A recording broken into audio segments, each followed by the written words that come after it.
علی اصغر کا لاشا رکھا ہے نا، اب اس کے بعد حسین آدم کیا دیکھ رہے ہیں کہ بیمار زین العابدین علی اوسط کھڑے ہو گئے، بکسا کھول رہے ہیں، کپڑا نکال رہے ہیں، بیمار ہے کئی دنوں سے، کھڑے رہنے کی طاقت نہیں ہے لیکن نیزہ سنبھال دیا ہے۔ حسین نے کہا علی زین العابدین کہاں جا رہے ہو؟ کہا بابا جہاں پر علی اصغر قربانی دے کے آیا ہے نا، میں جی کر کے کیا کروں گا، میں بھی آپ کو اپنی جان نچھاور کرنے جا رہا ہوں۔ میرے امام نے فرمایا اے میرے بیٹے زین العابدین، اے سجاد، اگر تو بھی جا کر شہید ہو جائے گا تو قیامت تک نانا کی نسل کیسے چلے گی؟ سیدوں کی نسل قیامت تک زندہ رکھنا ہے، حسین اعظم کی نسل کیسے چلے گی نانا کی؟ تم میدان کربلا میں نہیں جاؤ گے، یہ جو عورتیں کل ہے نا یہ جب بیوہ ہو جائیں گی، ان کے سر سے دوپٹے چھینے جائیں گے، ان کو بے بس لاچار کر کے ان کو مدی کوفے کے بازاروں میں دوڑایا جائے گا، تو ان نامحرموں کا محرم بن کر قافلے کے ساتھ جانے والا کوئی تو چاہیے۔ اے میرے بیٹے، میں تجھے چھوڑ کر اس لیے جا رہا ہوں کہ ان عورتوں کے ساتھ ان کا محرم بن کے تم مدینے تک چلے جانا۔ میرے دوستوں، میرے بزرگوں، میرے ساتھیوں، اب امام حسین ہیں اور خیمے اہل بیت نے بیویوں کو جمع کیا، سیدہ زینب کو جمع کیا اور اپنی بہن زینب سے کہتے ہیں کہ اے زینب، یہاں تک میں لایا سب کو، میں سب کو تسلی دیتا رہا، اے علی کی بیٹی، اے علی کی لخت جگر، اب اس کے آگے یہ قافلہ تمہیں سنبھالنا ہے، اس کے آگے ان بیویوں کو تم کو ڈھارس دینا ہے، یہ ننھے ننھے بچوں کے سر پہ دست شفقت تم کو رکھنا ہے۔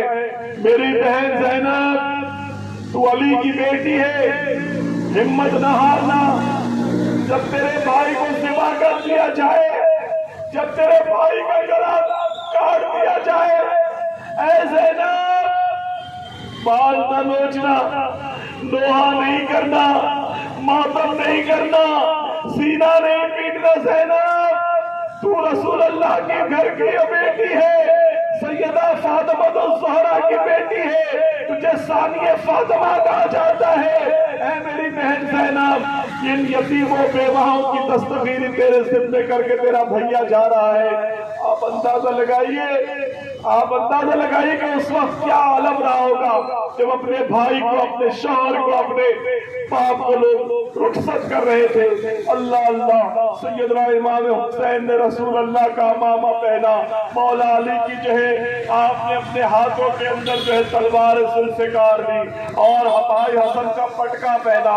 اللہ اکبر۔ اور اس کے بعد اب گھوڑے پہ جانے والے ہیں، آخری دیدار ہے سیدہ کے لال کا، ایک ہنگامہ برپا ہے۔ اللہ اللہ، بیویوں کو سلام کیا، بہن کو سلام کیا۔